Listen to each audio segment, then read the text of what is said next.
Hello friends, welcome to my channel maths from basic. আজ থেকে আমি আমার চ্যানেলে ওয়েস্ট বেঙ্গল কম্পিটিটিভ এক্সামে ম্যাথস পড়াবো। ওয়েস্ট বেঙ্গল কম্পিটিটিভ এক্সামে ম্যাথস মেনলি যেহেতু পাটিগণিতকে কেন্দ্র করেই রয়েছে, তার জন্য আজ আমি পাটিগণিতের খুব গুরুত্বপূর্ণ একটা চ্যাপ্টার দিয়ে শুরু করছি। আজকের চ্যাপ্টার পার্সেন্টেজ বা শতকরা। যদি তোমরা কেউ এর আগে পার্সেন্টেজ চ্যাপ্টারটা একবারের জন্য না করে থাকো, পার্সেন্টেজ সম্পর্কে তোমাদের কোনো নলেজ যদি না থাকে, তাও এই ভিডিওটি দেখার পর তোমাদের পার্সেন্টেজ সম্পর্কে যে ধারণাটা সেটা সম্পূর্ণরূপে ক্লিয়ার হয়ে যাবে। তো চলো শুরু করা যাক আজকের চ্যাপ্টার পার্সেন্টেজ। ফার্স্ট কথা হলো যে পার্সেন্টেজ জিনিসটা কি।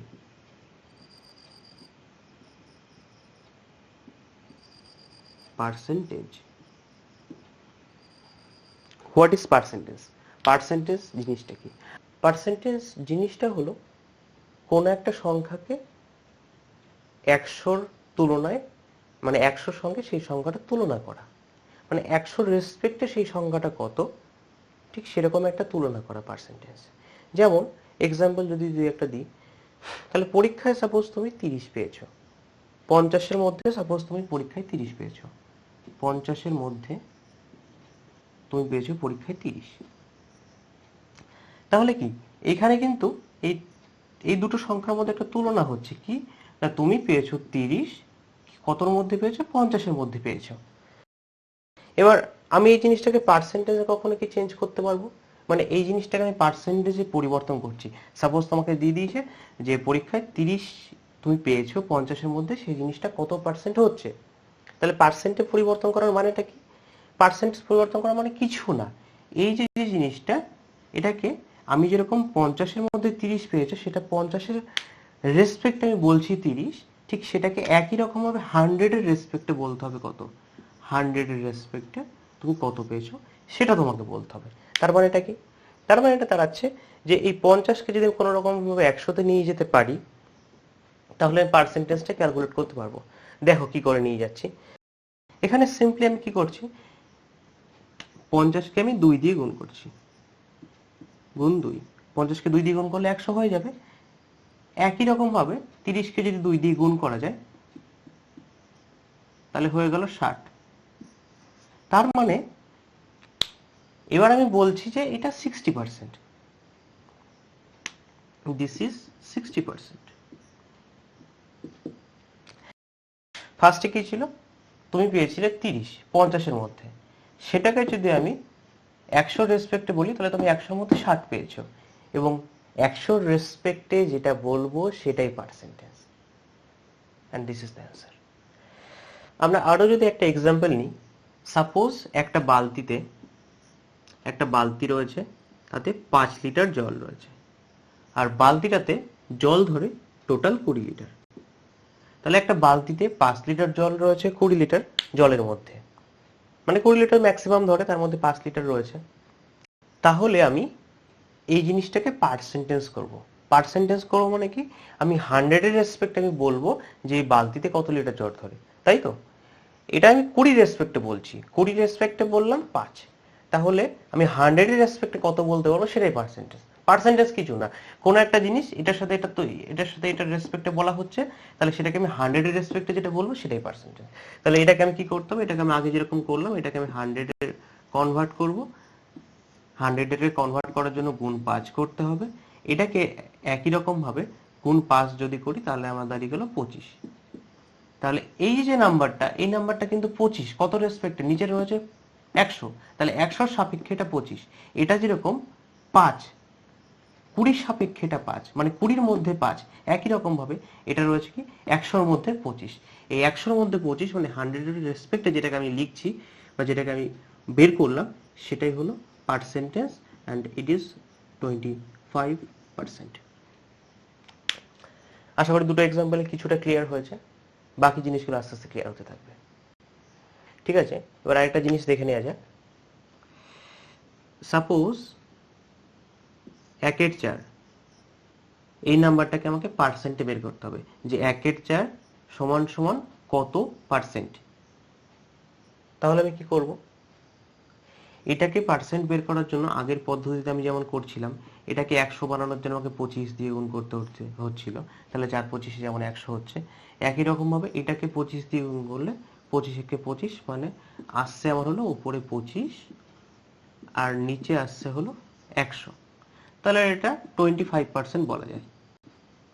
যেহেতু 100 এর রেসপেক্টে এটা 25, তাহলে এটা সমান 25%। এটা আগেকার মেথড ছিল, কিন্তু শর্টকাটে 1/4 কে পার্সেন্টেজ বের করার জন্য জাস্ট 100 দিয়ে যদি গুণ করা যায় তাহলে এটা বেরিয়ে যায়। যেমন 4 দিয়ে এটাকে কাটলে হয় 25, ইট ইজ 25%। এবার একটা জিনিস আমি বলে দিই যে আগের বার যেরকম এটাকে আমি 100 সাথে সমান করছিলাম, তারপরে এটাকে সেই সংখ্যাটা দিয়ে গুণ করে হবে করছিলাম, এটাও সেই সেম পদ্ধতি, একই পদ্ধতি কিছু আলাদা না, মানে জিনিসগুলো একই ইউজ হচ্ছে। যেমন এই অঙ্কটার ক্ষেত্রে আমি কি করছিলাম, এইটাকে 100 বানানোর জন্য আমাকে 25 দিয়ে গুণ করতে হচ্ছিল। সেই 25টা আমি কি করে পেলাম, সেই 25টা আমি পেলাম কি করে না, এই যে যে 100, এখানে তো 100 বানাতেই হবে। এই 100 টাকা যদি আমি 4 দিয়ে ভাগ করি তাহলে আমি তো 25 পাচ্ছি। সেই যে 25 যেটা পেলাম, সেই 25 নাম্বারটা ওপরের সংখ্যাকে দিয়ে গুণ করে দিলে আমার অ্যান্সারটা চলে এলো। ভালো করে বোঝো, আরেকবার বোঝাচ্ছি। এই অঙ্কটার ক্ষেত্রে আমি কি করছিলাম, এখানে 4কে আমাকে 100 বানাতে হবে। কি করে বানাবো, কিছু একটা নাম্বার দিয়ে গুণ করতে হবে। কি নাম্বার দিয়ে গুণ করব সেটা আমি জানি না, তাহলে সেই নাম্বারটা আমি কি করে পাবো, এখানে তো আমাকে 100 বানাতেই হচ্ছে, তাহলে আমি এখানে 100 লিখে নিচ্ছি। লিখে নেওয়ার পর আমি কি করছি, এই যে নিচের যে সংখ্যাটা রয়েছে 4, আমি 100কে 4 দিয়ে ভাগ করছি। আমি 100 সংখ্যাটিকে 4 দিয়ে ভাগ করছি। 4 দিয়ে ভাগ করলে আমি পাচ্ছি 25। এই 25 যে সংখ্যাটা পাওয়া গেল, সেই সংখ্যাটাকে উপরের সংখ্যাটা দিয়ে গুণ করলে আমি এটা পেয়ে যাচ্ছি ডিরেক্টলি। একই রকম ভাবে এখানে কি কি হচ্ছে, এবারে এই জিনিসটা বোঝাচ্ছি। একই রকম ভাবে দেখো, এখানে রয়েছে 1/4, তাহলে আমি ফার্স্ট এখানে ইন্টু 100 করে দিলাম। 100 করলে এখানে যেরকম ফার্স্টে 100কে ভাগ করতে হচ্ছিল, এখানে সেই ভাগই করতে হচ্ছে। এখানে ভাগ করে কত পাওয়া গেল, 25 পাওয়া গেল। সেই 25টাকে দিয়ে একের সঙ্গে গুণ করা হয়েছে, যেহেতু সামনাসামনি রয়েছে একের সাথে গুণ করে জাস্ট 25 লিখে দেওয়া হলো। মানে এই পদ্ধতি এবং এই পদ্ধতি, দুটো পদ্ধতিই সেম, একই জিনিস। এটাকে আমি বোঝানোর জন্য ভেঙে ভেঙে ভেঙে ভেঙে করছিলাম। এই জিনিসটা জাস্ট একবার বুঝিয়ে দিলাম যে এখানেও যে ফাংশনগুলো হচ্ছে, যেটা দিয়ে ফার্স্টে এটাকে ভাগ করা এবং সেই ভাগফলটা দিয়ে এখানে গুণ করা যেটা হচ্ছিল, এখানে সেই একই জিনিসটা হচ্ছে। ঠিক আছে। আর একটা জিনিস আমি যেটা করে দেখালাম, যে 20 লিটারের মধ্যে 5 লিটার জল একটা বালতিতে রয়েছে, সেই জিনিসটাকে আমি 100তে কনভার্ট করে নিয়ে আমি বলে দিতে পারছি যে সেটা হলো 25%। যদি আমি অন্যভাবে একটা জিনিস পার্সেন্টেজ বোঝার জন্য আরেকটা জিনিস, খুব ইজি একটা মেথড, যদি আমি জাস্ট লিটারেলি বুঝি, জিনিসটা হলো এরকম যে পার্সেন্টেজ যে নামটা, সেই নামের মধ্যেই পার্সেন্টেজ জিনিসটা কি সেটা লুকিয়ে রয়েছে। কিভাবে দেখে নেওয়া যাক। আমি লিখলাম পার্সেন্ট, আমি লিখলাম পার্সেন্ট। এবার দেখো পার্সেন্টেজে পার আর সেন্ট দুটো জিনিস রয়েছে। পারের বাংলা মিনিং হলো প্রতি,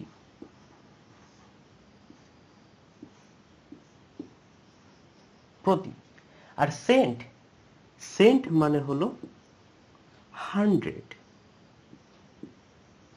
মানে 100। মানে পার্সেন্টের বাংলা মানে দাঁড়িয়ে যাচ্ছে প্রতি 100, মানে কোনো একটা সংখ্যা সেটা প্রতি 100তে কত, মানে 30% মিনিং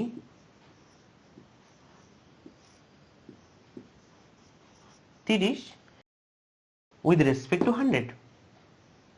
30% মানে হলো 30 100 সাপেক্ষে, এই যে প্রতি 100। ওকে, এরপরে আমরা শুরু করব পার্সেন্টেজের ফার্স্ট অঙ্ক। আচ্ছা, স্ক্রিনের উপরে দেখো প্রশ্নটা রয়েছে, ফার্স্ট প্রশ্ন, 15% বৃদ্ধির ফলে একটি সংখ্যার বৃদ্ধি হয় 60, তাহলে প্রকৃত সংখ্যাটি কত? কত পার্সেন্ট বৃদ্ধি বলেছে? 15% বৃদ্ধি। 15% বৃদ্ধি। 15% মানে হলো 15/100। তার মানে এখানে বলছে যে সংখ্যাটি আগে ছিল 100, তার মধ্যে 15% বৃদ্ধি হয়েছে, মানে 15 বেড়েছে, মানে সংখ্যাটি হয়েছে 115। এইবার এই জিনিসটাকে আমি সিম্পলিফিকেশন করছি। এখানে সিম্পলিফিকেশন করলে ওপরটাকে যদি আমি 5 দিয়ে কাটি তাহলে আমি পাবো 3, নিচেরটাকে যদি 5 দিয়ে কাটি, 100কে 5 দিয়ে ভাগ করলে আমি পাবো 20। এবার আমি বলতে পারছি যে সংখ্যাটি যদি আগে 20 থাকে তাহলে বেড়েছে 3। এখানে যেরকম সংখ্যাটি আগে ছিল 100, বেড়েছে কত? 15। ঠিক একই রকম ভাবে এটাকে আমি সিম্পলিফিকেশন করলাম, তাহলে আমি বলতে পারছি সংখ্যাটা যদি আগে 20 থাকে তাহলে বেড়েছে 3। মানে আমি বলছি যে এইখানে সংখ্যাটি 3 বেড়েছে, কিন্তু অঙ্কে পরিষ্কার বলা আছে যে সংখ্যাটি 3 নয়, সংখ্যাটি বেড়েছে 60। তাহলে এবার আমাদের কাছে যে সংখ্যাটা রয়েছে সেই সংখ্যাটার কত গুণ 60, মানে 3-এর সঙ্গে কত গুণ করলে 60 আসবে? 3-এর সঙ্গে যদি আমি 20 দিয়ে গুণ করি তাহলে 60 আসবে। তার মানে এই সংখ্যাটার সঙ্গে একই রকম ভাবে যদি 20 দিয়ে গুণ করা যায় তাহলে আমার প্রকৃত সংখ্যাটা পাওয়া যাবে। এটার সঙ্গে 20 দিয়ে গুণ করলে হবে 400। 400 মানে হলো প্রকৃত সংখ্যা, এবং এটাই জানতে চাইছে, এটাই উত্তর, 400। This is the answer. আরেকবার আমি এই জিনিসটা বোঝাচ্ছি। এখানে 15% ইনক্রিজ ছিল, 15% বৃদ্ধি হয়েছে কোনো সংখ্যার। 15% মানে হলো 15/100, মানে সংখ্যাটি যদি আগে থাকে 100 তাহলে তার বৃদ্ধি হয়েছে 15। ঠিক একই রকমভাবে এই জিনিসটা সিম্পলিফিকেশন ভ্যালু হলো এটা, মানে এটা থেকে কাটাকাটি করে আমি এটা পেয়েছি 3/20, মানে সংখ্যাটি আগে ছিল 20, আগে সংখ্যাটি ছিল 20, সেখানে 3 বেড়েছে, বাড়ার পর সংখ্যাটি হয়েছে 23, সেটা আমার জানার দরকার নেই, মানে সংখ্যাটি ছিল আগে 20, সেখানে 3 বেড়েছে।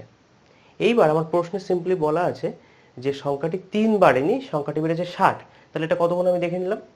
ঠিক একই রকমভাবে এখানে সেই সংখ্যাটা একই রকমভাবে এখানে যা গুণ রয়েছে এটা সে একই গুণ হবে, তাহলে এটা যেহেতু 20 গুণ, তাহলে এই প্রকৃত সংখ্যাটা 20 গুণ হয়ে অ্যাকচুয়াল সংখ্যাটা 400। এটা অ্যান্সার। ঠিক আছে, চলো এবার নেক্সট অঙ্কে। নেক্সট কোশ্চেনটা দেখো স্ক্রিনের উপরে। 12% বৃদ্ধির ফলে একটি বইয়ের দাম 19.2 টাকার যদি বৃদ্ধি পায়, বইটির বর্ধিত মূল্য কত? মানে কোনো একটা বইয়ের দাম 12% বেড়েছে, 12% বাড়ার জন্য বইয়ের দাম 19.2 টাকা বৃদ্ধি পেয়েছে। আচ্ছা, ফার্স্টে আমি লিখছি যে 12% মানে আমরা কি জানি? 12% মানে হলো 100-র মধ্যে 12, 100-র রেসপেক্টে 12। এবার দেখো এই বইয়ের দামটা 12% বেড়েছে, মানে 100-র মধ্যে 12 বেড়েছে, 100-র মধ্যে 12 বেড়েছে। আচ্ছা, তার মানে কি 100 টাকা ছিল আগে বইয়ের দাম, 12 টাকা বৃদ্ধি পেয়েছে, দিয়ে বইয়ের দাম হয়েছে 112 টাকা। আচ্ছা, এই ভ্যালুটাকে আমি একটু সিম্পলিফিকেশন করে নিই আমার ক্যালকুলেশনের সুবিধার্থের জন্য। এটা যদি সিম্পলিফিকেশন করি তাহলে আমি পেয়ে যাব, দেখো এটাকে তুমি কাটো 4 দিয়ে, 4 দিয়ে কাটলে এটা আসবে 3, এটাকে যদি কাটি 4 দিয়ে তাহলে আসবে 25।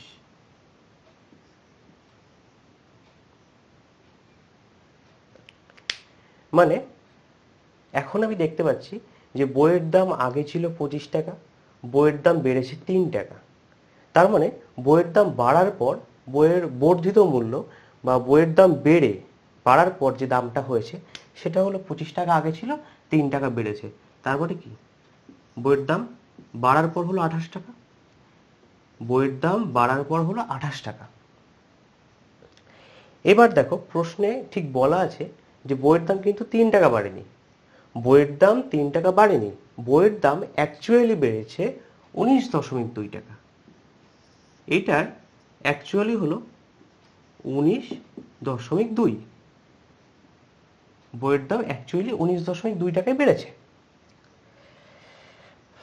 তাহলে আমাকে কিন্তু প্রশ্নে এটা জানতে চেয়েছে যে বইয়ের বর্ধিত বইয়ের দামটা কত, মানে বই বাড়ার পর বইয়ের দামটা কত।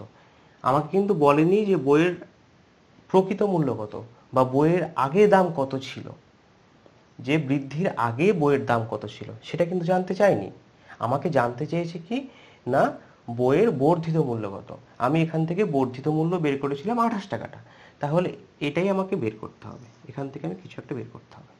আচ্ছা, বইয়ের দাম যেটা বেড়েছে সেটা কিন্তু অ্যাকচুয়ালি 3 নয়, অ্যাকচুয়ালি 19.2 বেড়েছে। তাহলে 3কে 19.2-এ আনার জন্য আমাকে কি করতে হবে, এটাকে কিছু একটা দিয়ে গুণ করতে হবে। কত দিয়ে গুণ করতে হবে, যত দিয়ে গুণ করতে হবে সেটা আমি কি করে বের করব, এখানে 19.2-কে তুমি 3 দিয়ে ভাগ করো। 3 দিয়ে ভাগ করলে 3 6 18, দশমিকের পরের আছে 2, দশমিক দিয়ে নিলাম, 3 4 12। মানে এই যে ভাগফলটা পেলাম 6.4, এই 6.4 দিয়ে যদি তুমি 3কে গুণ করো, 3 ইন্টু 6.4 যদি করো, তাহলে এখানে চলে আসবে 19.2। তাহলে আমি সংখ্যাটা পেলাম কি 6.4, মানে এটা অ্যাকচুয়ালি 3 না, 3-এর সঙ্গে 6.4 গুণ হয়ে 19.2 হচ্ছে, তার মানে 28। এটা অ্যাকচুয়ালি 28 নয়, বইয়ের যে বর্ধিত মূল্য সেটা তো অ্যাকচুয়ালি 28 নয়, সেটা 28 না হয়ে এটাকে 6.4 দিয়ে যদি গুণ করি, তাহলে যে সংখ্যাটা পাওয়া যাবে সেটাই হলো অ্যাকচুয়ালি বইয়ের বর্ধিত মূল্য। তাহলে 28 গুণ 6.4 করে দাও, 4 8 32, 2 হাতাম হচ্ছে 3, 4 2 8 আর 3 11।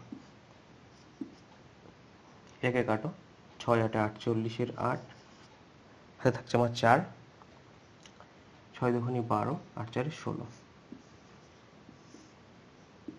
2, 8 + 1 9, দশমিক ছিল, এই দশমিকটাকে এখানে বসিয়ে দিলাম, এক ঘর আগে দশমিক আছে বসিয়ে দিলাম।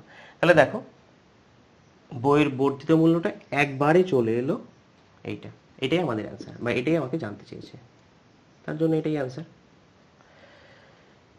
যদি আমাকে বলতো যে বইয়ের বর্ধিত মূল্য না বলে যদি বলতো যে বইয়ের আগে দাম কত ছিল বা বইয়ের অ্যাকচুয়াল দাম কত, বৃদ্ধির আগে দাম কত, তাহলে আমি কিন্তু এই 6.4-কে 25 দিয়ে গুণ করে আমি পেয়ে যেতাম অ্যান্সারটা, যদি সেটা চাইতো।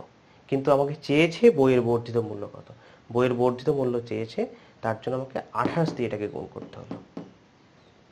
ঠিক আছে, আশা করি ক্লিয়ার হয়েছে। নেক্সট অঙ্কটা দেখো, স্ক্রিনের ওপরে রয়েছে। একটি বইয়ের দাম 180 টাকা থেকে বেড়ে 216 টাকা হলে দামের বৃদ্ধির হার কত। মানে বইয়ের দাম ছিল 180 টাকা, এটা বেড়ে হয়েছে 216 টাকা। তাহলে এই যে বৃদ্ধিটা হয়েছে, আমাকে বলছে যে বৃদ্ধির হারটা কত। আচ্ছা, এখানে বৃদ্ধি হয়েছে, কত বৃদ্ধি হয়েছে, প্রথম কথা হলো কত বৃদ্ধি হচ্ছে।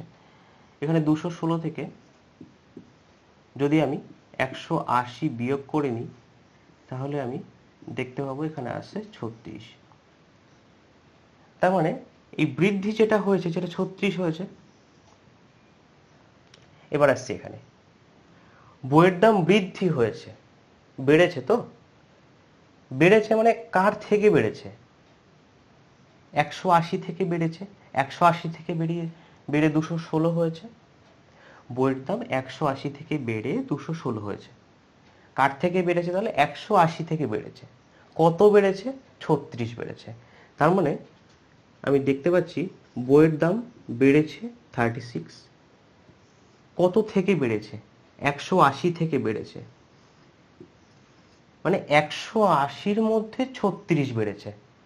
বইয়ের দাম 180-র মধ্যে 36 বেড়েছে। আমার পার্সেন্টেজ ক্যালকুলেশনের নিয়মটা কি,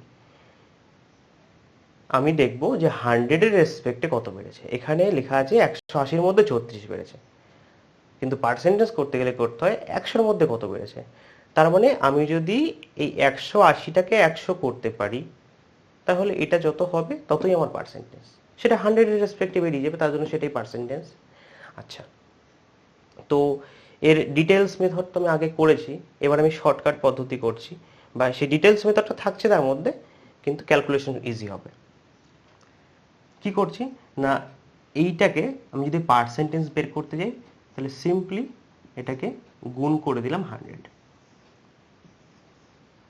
এবার এটা দিয়ে কাটাকাটি করো, এইটা শূন্য কাটলাম, এটা শূন্য কাটলাম, এটা 18 রয়েছে, উপরে 36 রয়েছে, 18 দিয়ে এটাকে 2 দিয়ে কেটে দিলাম, 36, তাহলে উপরে পড়ে থাকলো 2, আর এখানে থাকলো 10, তাহলে 2 গুণ 10 ইকুয়ালস টু 20। তাহলে এটাই পার্সেন্টেজ, 20%। ঠিক আছে, তার মানে বইয়ের দাম কত বেড়েছে? বইয়ের দাম 20% বেড়েছে। ব্যাস, ক্লিয়ার হলো অঙ্কটা। নেক্সট অঙ্ক দেখো করছি। বলেছে এক ব্যক্তির ভাতা মূল বেতনের 140%। তাহলে ভাতা কত পার্সেন্ট? 140%। 140% মানে হলো 140/100। এইবার এখানে বলেছে মূল বেতন। কেন এটা মূল বেতন? বলে দিয়েছে যে সেই ব্যক্তির ভাতা হলো 140%। কার 140%? মূল বেতনের। মূল বেতনের 140%, মানে মূল বেতন যদি 100 হয় তাহলে তার ভাতা 140। তাহলে 140টা আমি লিখে দিয়েছি মূল বেতন, তাহলে এটা সমান সমান কি? সরি, এটা মানে হলো ভাতা। 140টা হলো ভাতা, আর 100টা হলো মূল বেতন। এইবার কি বলছে? বলছে যে তার টোটাল বেতন, টোটাল বেতন কি হয়? অ্যাকচুয়ালি বেতন যেভাবে ক্যালকুলেট হয় সেটা হলো মূল বেতন প্লাস ভাতা, এই দুটো মিলিয়ে আর কি টোটাল বেতনটা ক্যালকুলেট হয়। তাহলে মূল বেতন প্লাস ভাতা মিলে টোটাল বেতনটা ক্যালকুলেট হয়। তাহলে এক্ষেত্রে আমি মূল বেতনটা কত পাচ্ছি? মূল বেতন 100 ছিল, ভাতা ছিল 140। এবার টোটাল একজন ব্যক্তি যে টোটাল যে বেতনটা পাচ্ছে সেটা কত? সেটা হলো এই দুটো মিলিয়ে যেটা আমি বললাম, তাহলে 140 প্লাস 100, তাহলে কত হলো? 240। তার মানে ওই ব্যক্তি টোটাল 240 টাকা পাচ্ছে, যেখানে তার মূল বেতন 100 টাকা, ভাতা 140 টাকা, টোটাল পাচ্ছে কত? 240 টাকা। প্রশ্নে বলা আছে যে তার এই 240 টাকা যেটা টোটাল বেতন, সেই টোটাল বেতন, এটা 240 নয়, এটা হলো প্রকৃতপক্ষে 240টা প্রকৃতপক্ষে হলো 36,000 টাকা। ঠিক আছে, 240টা প্রকৃতপক্ষে 36,000 টাকা। তাহলে আমাকে বের করতে হবে কত না, মূল বেতনটা কত জিজ্ঞেস করেছে, তাহলে 100 সমান সমান কত সেটা বের করতে হবে। মূল বেতন তো 100, তাহলে 100 সমান সমান কত? এটাই হলো অঙ্কের বেসিক। এবার এই জিনিসটাকে ঐকিক নিয়মের পদ্ধতিতে করা যেতে পারে, সেটা আমি এখানে করছি। বা আরো অনেক পদ্ধতি আছে, ঐকিক নিয়ম ছাড়াও আরেকটা শর্টকাট পদ্ধতি আছে, সেটা আমি শিখিয়ে দেবো। আপাতত ঐকিক নিয়মে করছি। 240 টাকা যদি হয় 36,000, অ্যাকচুয়ালি এগুলোকে 240 টাকা এভাবে না বলে এখানে বলে দাও 240 ইউনিট। 240 ইউনিট সমান সমান 36,000 টাকা। তাহলে 1 ইউনিট কত হবে? 1 ইউনিট সমান সমান হবে 36,000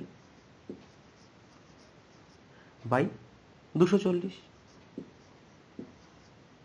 তাহলে এখানে 100 ইউনিট সমান সমান কত? 100 unit equals to 36,000 by 240 into 100। এবার আমি করছি ক্যালকুলেশনে এই শূন্যটা কাটলো। আচ্ছা, এটাকে যদি 12 দিয়ে কাটি তাহলে 12 দুখানি 24।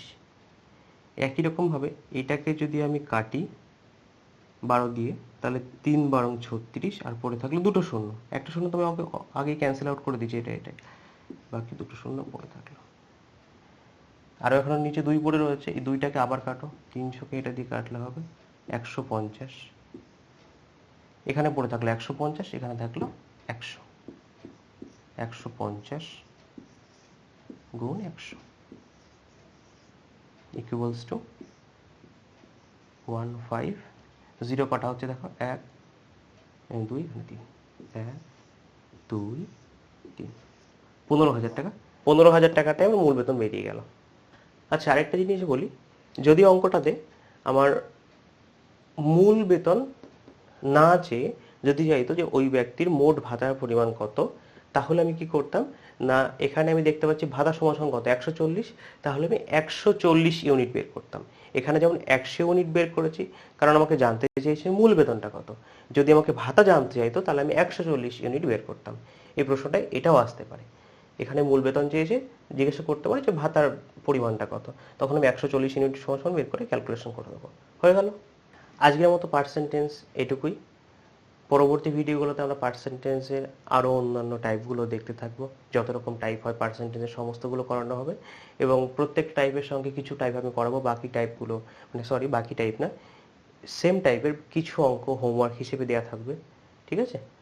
আর এটা আমার ইউটিউবের ফার্স্ট ভিডিও ছিল, যে কিছু ভুল ত্রুটি যদি থেকে থাকে বা থাকবে আশা করি অবশ্যই, তো সেইগুলো আপনার মানিয়ে নেবেন, ঠিক আছে। Thank you.